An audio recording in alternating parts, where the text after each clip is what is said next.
A Christian's Journey to Buddhism by Elizabeth J. Harris. In November 1992, David Craig, head of religious broadcasting for the World Service of the BBC, and Reverend Martin Forward, interfaith officer for the Methodist Church in Britain, visited Sri Lanka to gather material on Buddhism for a series of programs to be broadcast in 1993 during a focus on South Asia. I helped to plan their program and was also asked to prepare a few talks for the World Service's daily Words of Faith spot, a 4-minute pre-recorded broadcast sent out 3 times each day. 4 talks resulted, broadcast in April and May 1993. Towards the end of 1993, I was asked for more, and 6 went out in April and May 1994. Of these 10 talks, 8 have been selected for the present Bodhi Leaf, 4 from the 1994 series, presented first, and the 4 from the 1993 series, slightly expanded, placed after the 1994 talks. The themes of the talks are rooted in my journey as a Christian into Buddhism. In the mid-1980s, I felt the need to let go of my own religious conditioning to enter the world of another faith. It grew from a conviction that people with an interest in religion should not remain imprisoned within one framework but should explore others. The choice of Buddhism and Sri Lanka was a natural one for me. Buddhism's emphasis on meditation and non-violence touched my own interests as a Christian, and a visit to Sri Lanka in 1984 had left me with the feeling that my link with the island was not finished. I originally intended to be in Sri Lanka for 1 year. 1 year, however, became 7.5 from 1986 until 1993. My aim throughout was not only to study Buddhism but to practice it. I did not consider myself involved in interfaith dialogue, although I'm sure some perceived my actions in this way. I wanted to enter Buddhism on its own terms, as a human being rather than as a Christian. The subjects of all the talks printed here arise from the personal journey of discovery that resulted. They draw on conversations with Buddhist friends, travel to different parts of the country in times of war, the experience of meditation, and my reading of the Pali texts. Most importantly, they reflect the concerns which developed as the interests I brought from Britain encountered Buddhism and Sri Lanka. The relationship between non-attachment and outgoing compassionate action, the practical meaning of anatta, no soul, and its implications, the benefit of sati, mindfulness, for the individual and society, the resources Buddhism can offer to those working for social justice and inter-ethnic or inter-religious harmony, the question of a woman's role in society. My journey into Buddhism was not always an easy one, and of course, I could not let go of my Christian conditioning completely. But it has brought me to a stage when I can say with utter sincerity that I revere the Buddha and take refuge in his teachings. I remain a Christian, one who seeks to follow the self-sacrificial path of Jesus of Nazareth, but I also feel at home in a Buddhist meditation center. The talks, I hope, will show that this is possible. I dedicate them to all the Sri Lankan friends who have brought me to a deeper understanding of the heart of Buddhism. Elizabeth Harris, June 1994.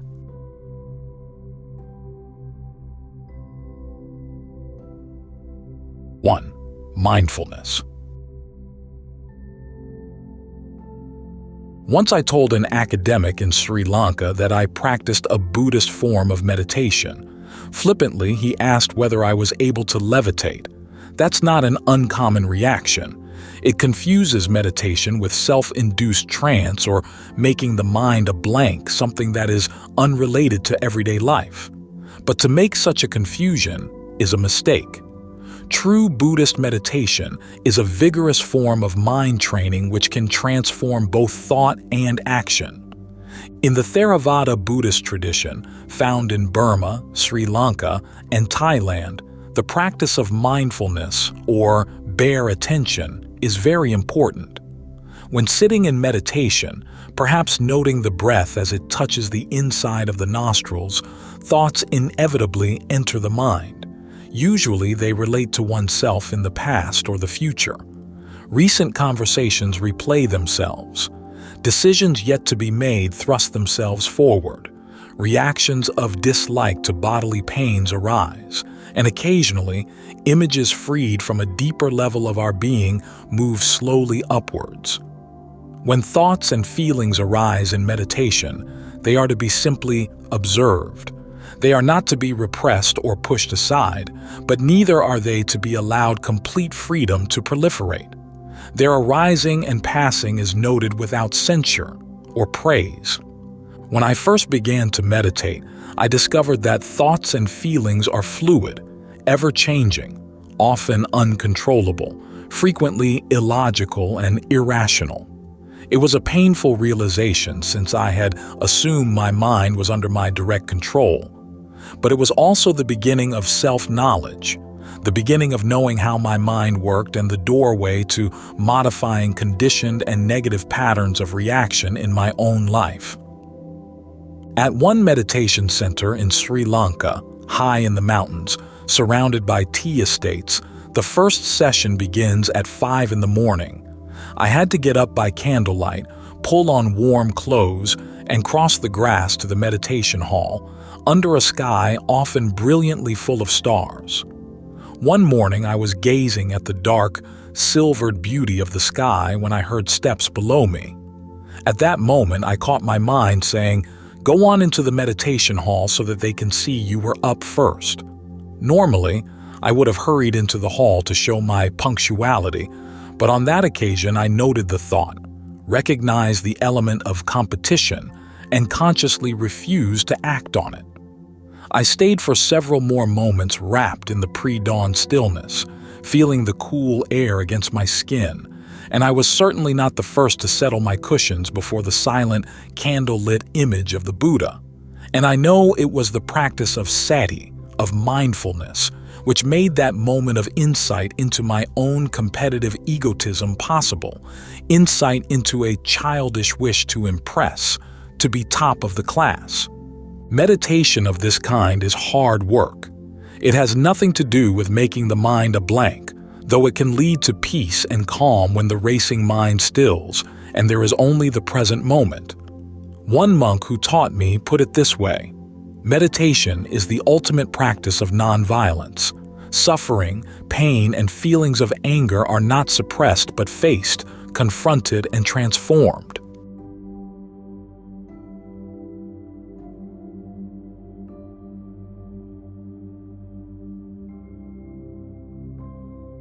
Two, non-retaliation. In one sermon of the Majjhima Nikaya, one of the 5 sections within the collection of sermons in the Pali Canon, the Buddha says to his disciples, "Monks, as low-down thieves might carve you limb from limb with a double-handed saw, yet even then whoever sets his mind at enmity, he, for this reason, is not a doer of my teaching. This is how you must train yourselves.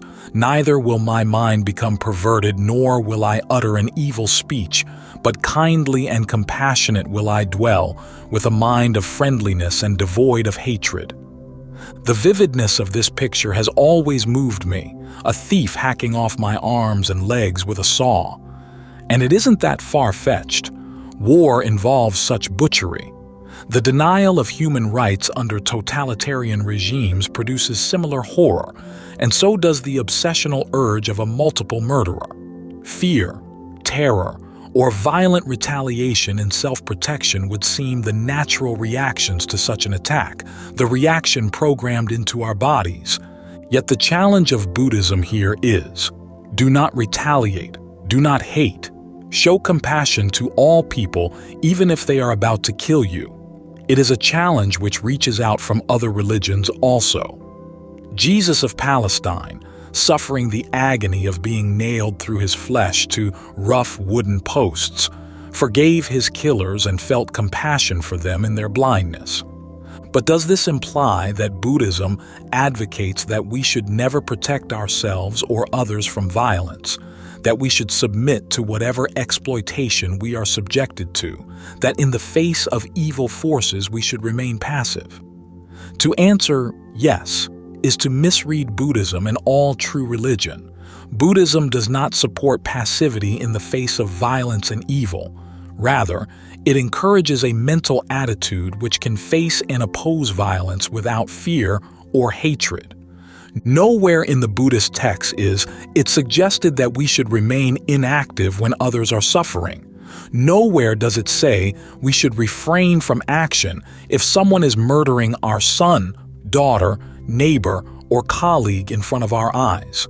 In such situations, suffering must be relieved, violence must be denounced, self-sacrifice might even be demanded, though the Buddhist texts also warn that to meet violence with violence brings a spiral of further violence.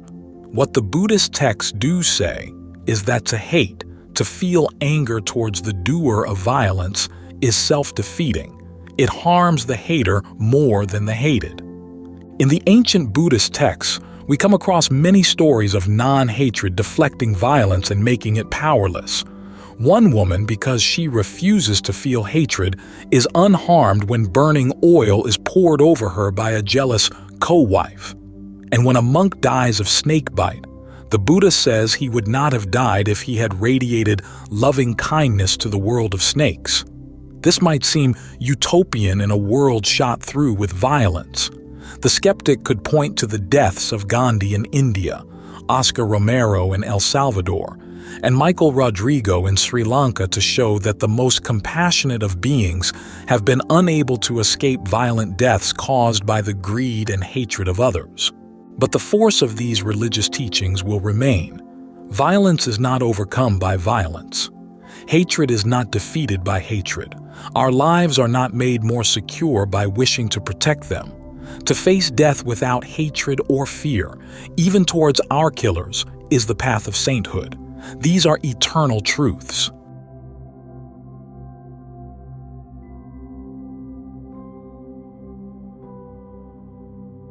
Three, the Brahmaviharas.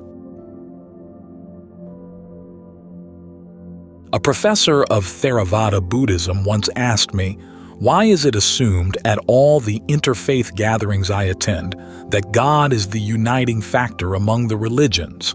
We should be concentrating on humanity rather than divinity. When it is taken for granted that all people of faith worship a supreme creator and sustainer God, Buddhists and Jains are excluded.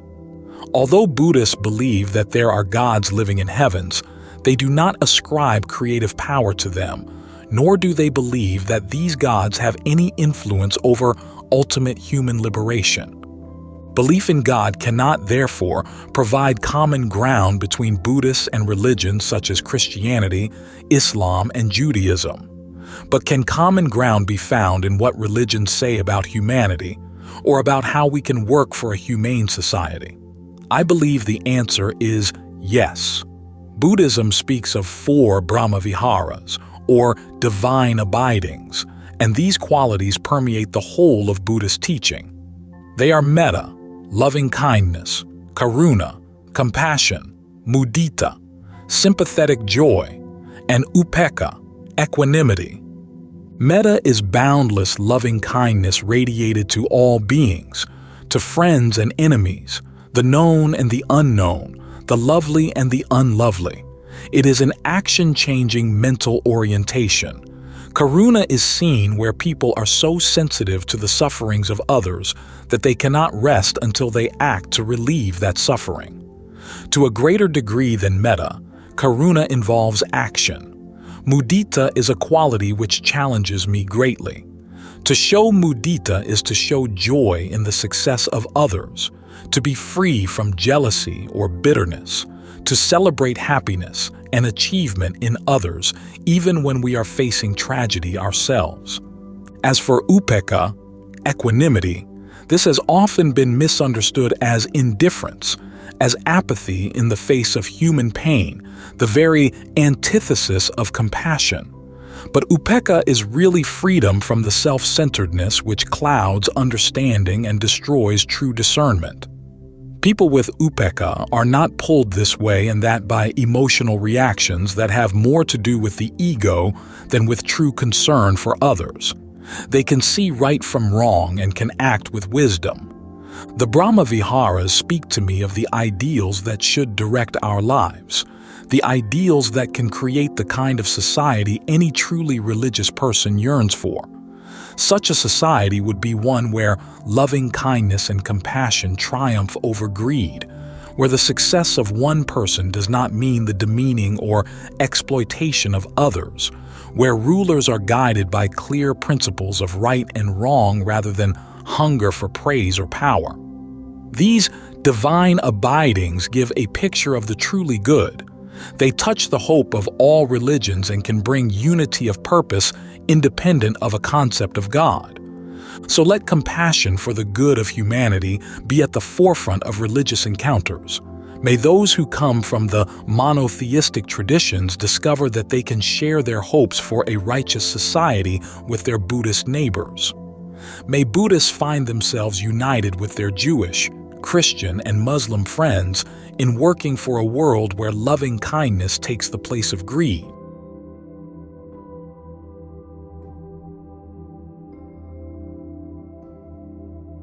Four, Vesak.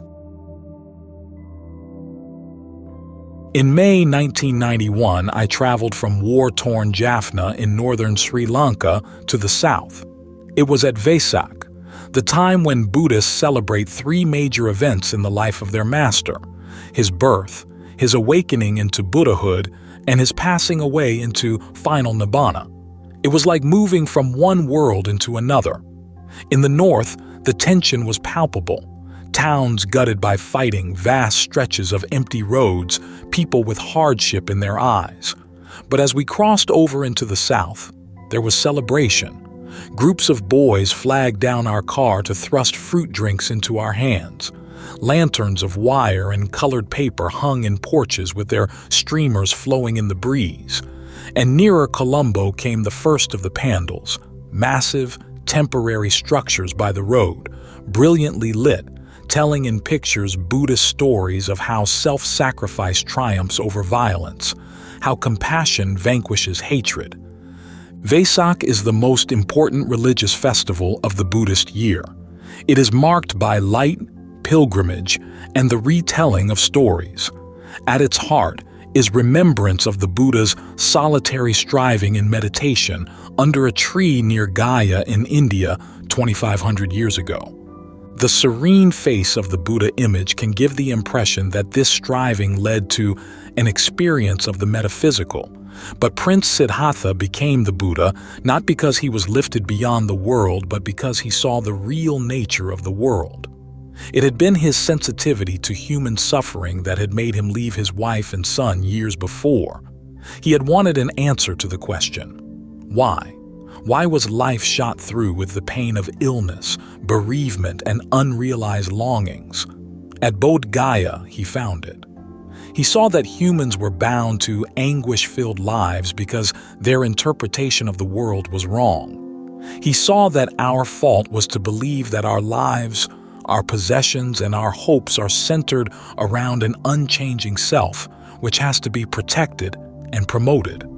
He saw that only suffering was the result, fueled by the greeds and hatreds flowing from selfish craving.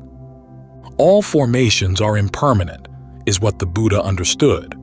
Self-centered clinging, he realized, was the fruit of delusion.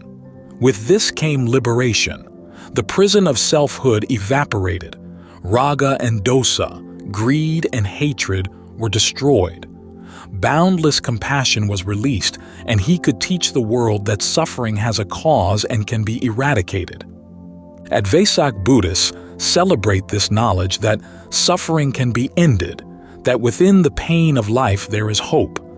In 1991 and today in 1994, that celebration takes place against the backdrop of war in Sri Lanka and elsewhere. War caused by interlocking structures of injustice, rooted in human greed and human illusion, throwing the innocent before the barrel of a gun or under the rubble of a shelled building. My hope is that the Buddha's message will not only be heard, but acted upon. All war and conflict can be traced back to some form of craving or delusion. It may be craving for power, or domination by an individual or group, or the delusion which flows from distorted history or myth. Vesak should call us to analyze the causes of our bloodletting, to see where craving and greed cloud objectivity and prevent peace. The story goes that the Buddha was at first loath to share with others what he had learned because so few would understand its hard but liberating message. Our fortune is that he did share it. The health of our world depends on whether we act on that message.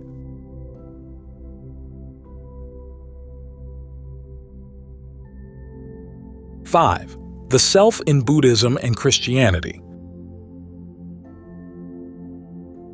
Sri Pada in Sri Lanka is over 7,000 feet high and has been a place of pilgrimage for centuries. At the summit is a huge footprint, claimed variously to be that of the Buddha, Adam, and Lord Shiva. From December to May is the pilgrimage season. Each night during this season, thousands of devotees climb up an illuminated, lengthy ascent of steps. From a distance, the dark shape seems to have a diamond necklace thrown down its side. Sometimes the crowd is so large that pilgrims have to pause at each step they climb. The pressure on the leg muscles is incredible. An elderly Buddhist friend of mine climbed on such a night. She told me that the only way she could force her legs through the ordeal was to say of the pain, "This is not mine, this is not me." She says the same in her meditation practice, and I have learned to do so too. When sitting in absolute stillness, irritations come, mosquitoes bite, pain from the knees shoots up, the strong urge to relieve itchy skin arises. But it is possible to conquer the wish to move or scratch by seeing the pain simply as pain and not as belonging to an I. The pain becomes an object for meditation. It becomes a process that can be observed. This snaps the thread of our usual response to irritation, which is to claim it as ours and to seek to be rid of it. And it can also train the mind to detect and halt negative reactions to other forms of attack on our persons in everyday life. All this touches on anatta, the Buddhist concept of no self or no soul. Anatta was seized on by 19th century Christian missionaries to Sri Lanka as something which proved Buddhism was absolutely nihilistic.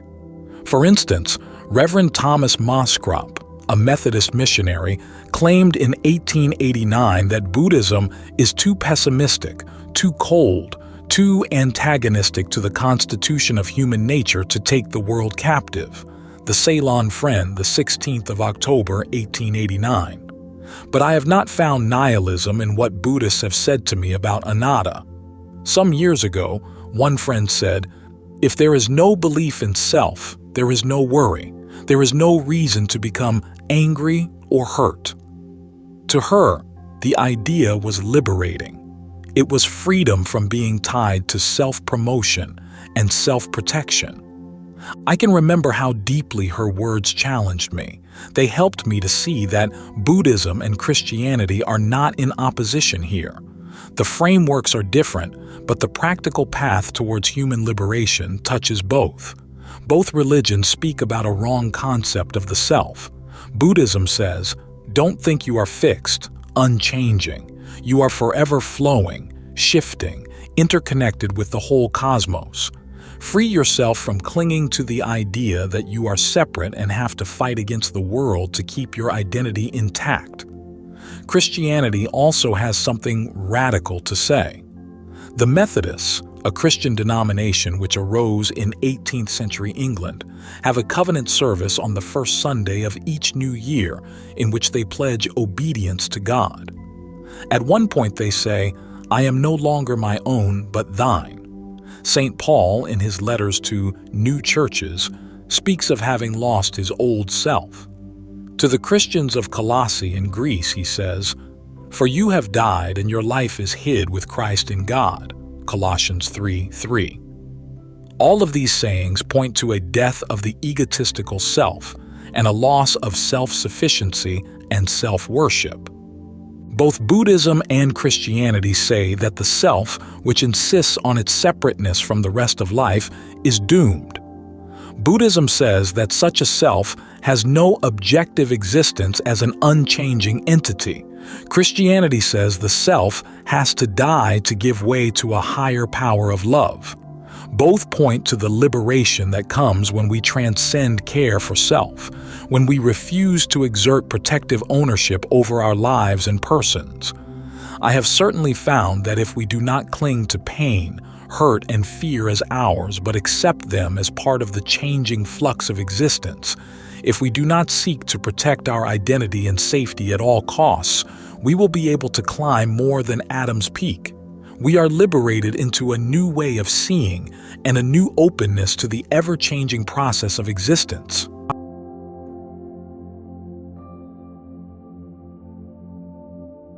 Six, detachment and compassion. A Christian missionary in Sri Lanka once said to me with great sincerity, "The Buddha image speaks to me of coldness, of non-involvement, of a turning away from life. I prefer the image of Jesus Christ with his robes dirty with the sweat of the poor." One stereotype of Buddhism is that it supports a withdrawal from the suffering of the world, a renunciation of active involvement with society.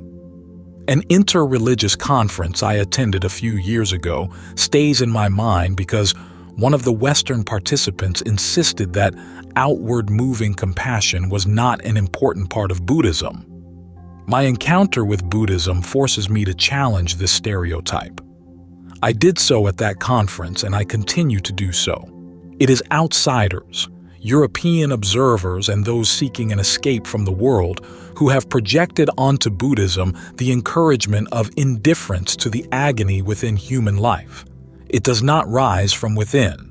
Buddhism certainly speaks of destruction, renunciation, and detachment, but it is detachment from all those things which prevent compassion from flowing, from possessiveness, competitiveness, and selfishness. Viraga, one of the Pali words translated as detachment, actually means without raga, without lust, without possessive craving, not without concern for our world. When I told a Buddhist monk here in Sri Lanka of my experience at that interreligious conference, he simply said, "Without compassion, there can be no Buddhism." And that compassion is an active one. Buddhaghosa, the great 5th century commentator who came from India to work in Sri Lanka, gives several meanings to the Buddhist concept of compassion. He writes, "When there is suffering in others, it causes good people's hearts to be moved. Thus, it is compassion." Or, alternatively, it combats others' suffering and demolishes it. Thus, it is compassion. Or, alternatively, it is scattered upon those who suffer or extended to them by pervasion. Thus, it is compassion, the path of purification. Visuddhimagga, translated by Bhikkhu Nyanamoli, BPS 1975, 9th, 92. To extend compassion to others in meditation is certainly part of Buddhist practice, but so too is the effort to combat and demolish suffering. To combat suffering involves more than refraining from doing harm. It implies action to liberate others both from social forces which dehumanize and from imprisoning thought patterns which hinder wholeness and the living of a religious life. Such action is seen in the life of the Buddha and in the lives of all truly enlightened ones. For me, the picture of Jesus Christ with his clothes marked with the suffering of the poor and the image of the Buddha do not contradict one another. They are not in conflict or competition. Compassion unites them. Jesus stretched his hands out to the poor and those despised in his society, taking into himself the world's evil. The Buddha, out of compassion for humans caught in the pain and suffering of existence, left his wife and son to seek a path of liberation for all. In Polonnaruwa, one of the ancient, now ruined capitals of Sri Lanka, there is a rock temple, the Gal Vihara, where 3 massive images are formed out of the stone. 2 are of the Buddha. Peace seems to radiate from them and has done so for over 800 years. Yet it is not the peace of indifference or apathy. It is the peace of wisdom and compassion, which arises when the heart-rending nature of human violence and human greed is fully realized. It is not an anguished, twisted scream of torture at the nature of the world's inhumanity, but a silent, gentle embodiment in stone of empathy, compassion, and strength. In front of these very images, Thomas Merton, an American Christian monk of this century whose religious journey brought him very close to Buddhism, was urged to write, "The rock, all matter, is charged with Dharmakaya. Everything is emptiness, and everything is compassion." The Buddha image speaks to me, therefore, both of the wisdom which sees into the causes of human suffering, and also of the compassion which lies at the very heart of true enlightenment. And it stirs me to try to do something to demolish some of the pain of our world.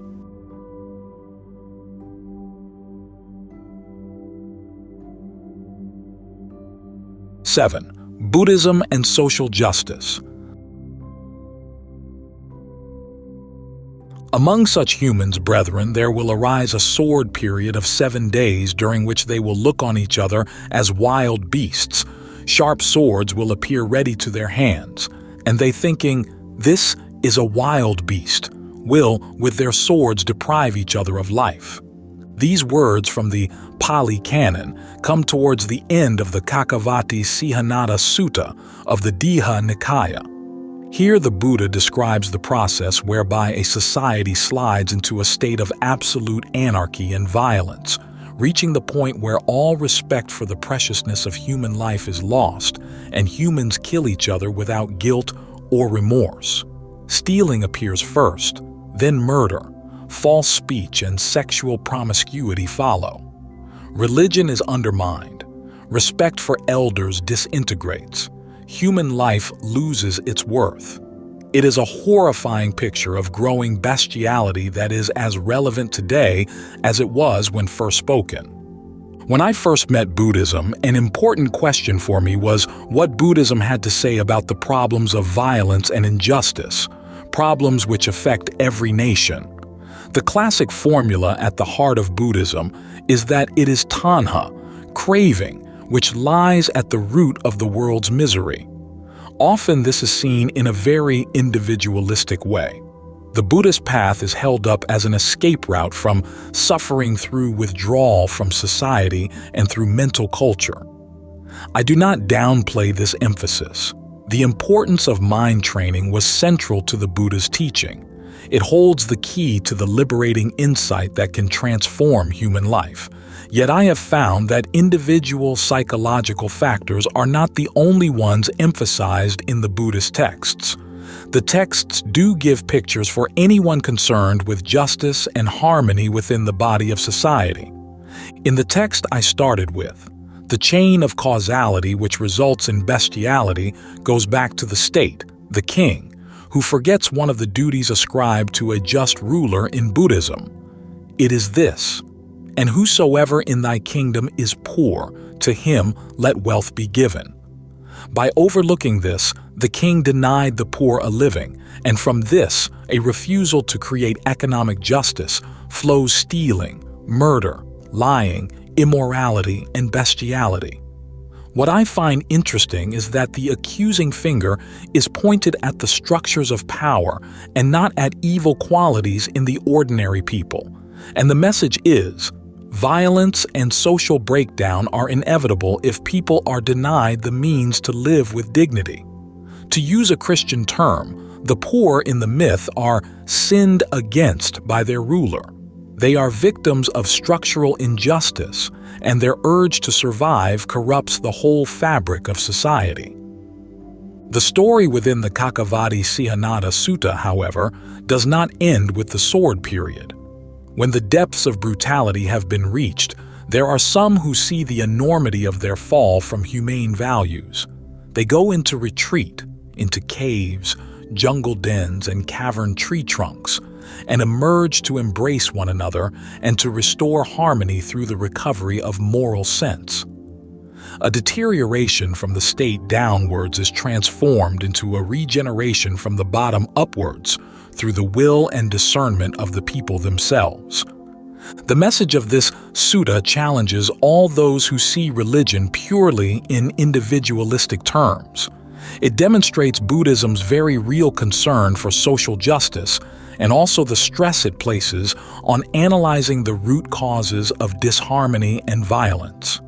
It presents society as a net of interacting, interdependent beings who are helped or hindered from living wholesome lives by the forces which flow from the state or world structures. In Sri Lanka, I have met groups seeking to find elements in Buddhism relevant to social issues. This mythological story is one of them. It can be a resource to all of us.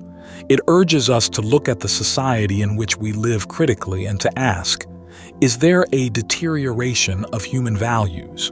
If so, we must ask further. Does our society create the conditions in which each person can live with dignity? If it does not, then Buddhism encourages not only a path of individual mental culture, but also the kind of social involvement which recognizes the ability of ordinary people to change their situation, and which seeks to struggle for a more just world where none is denied resources to live.